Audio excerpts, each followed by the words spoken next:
Երևան քաղաքի ավականու 2024 թվականի դեկտեմբերի 24-ի 265N որոշմամբ բնակելի նպատակային նշանակության շենքերում եւ շինություններում աղբանության վճարի դրույքաչափի հաշվարկման մեթոդի սահմանումից հետո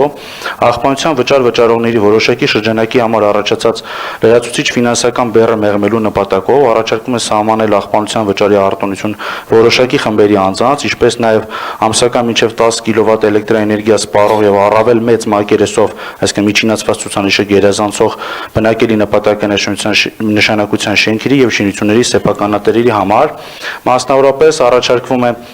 Արցախյան պատերազմների, ինչպես նաև Հայաստանի Հանրապետության պաշտպանության մարտական գործողությունների կամ հակառակորդի հետ շփման գծում մարտական հերթապահության կամ հատուկ առաջադրանքներ կամ ծառայողական պարտականություններ կատարելու ժամանակ զոհված, գերեվարված, կամ անհայտ կորած, կամ անհայտ բացակայող կամ մահացած ճանաչված անձանց կամ նրանց ընտանիքի անդամների, ինչպես նաև ֆունկցիոնալության խորը կամ ծանր աստիճանի սահմանափակում ունեցող կամ առաջին կամ երկրորդ խմբի հաշմանդամություն ձեռք բերած զինծառայողներին պատկանող բնակելի նպատակային նշանակության շինությունները մահվան վճարի նկատմամբ կիրառել արտոնություն տեղական վճարի դրույքաչափի նկատմամբ 0% դրույքաչափի կիրառմամբ տրամադրելով 100% արտոնություն,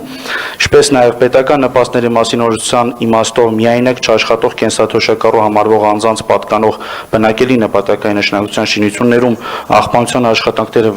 կատարելու դրույքաչափի նկատմամբ կիրառել արտոնություն տեղական վճարի դրույքաչափի նկատմամբ 0% դրույքաչափի կիրառմամբ տրամադրելով եւս 100% արտոնություն։